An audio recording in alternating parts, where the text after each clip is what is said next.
Assalomu alaykum. Febl kompaniyasining 16-kataligida aksiyaga chiqqan mahsulotlar nihoyatda ko'p.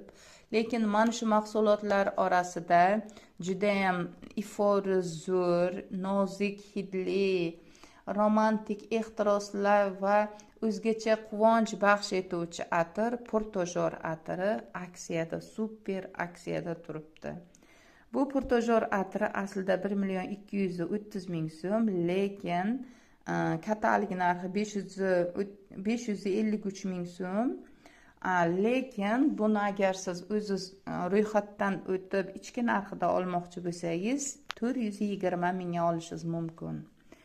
Bu ifor ikki xil ko'rinishda.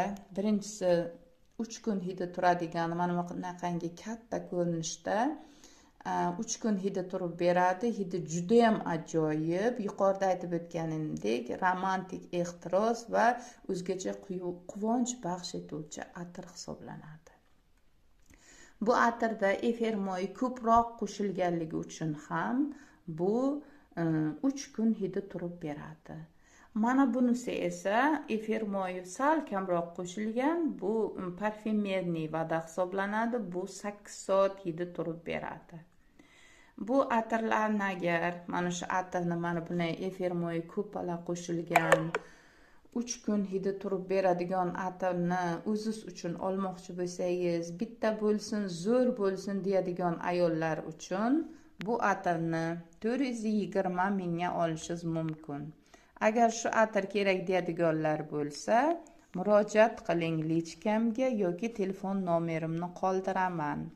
Va buni olganligingiz uchun, birinchi marta ro'yxatdan o'tganligingiz uchun sizga 100 so'mga mana bunday Beauty Cafe atiri, ya'ni ifori juda ham ajoyib, ko'rinishlari ham chiroyli bo'lgan atir 100 so'mga sovg'aga olishingiz mumkin. Buni ham kompaniya sizga sovg'a sifatida beryapti. Ham sevimli iforni arzon narxda olasiz, ham birinchi marta ro'yxatdan o'tganingiz uchun mana bu kabi ajoyib atirni sovg'aga olishingiz mumkin. 100% ishontirib aytamanki, bu atirni, ya'ni Beauty Cafe atirining hidi sizga yoqadi. Chunki men juda ham yaxshi ko'raman. Bu atirdan menda doim bo'ladi. Buni klientlari juda ko'p.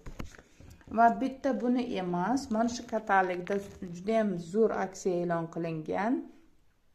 4 ta ayollarni, 4 ta erkaklarni atiri, ya'ni 8 xil ifordan bittasini tanlab olish imkoniyatiga egasiz. Ya'ni sovg'aga tanlab olish imkoniyatiga egasiz.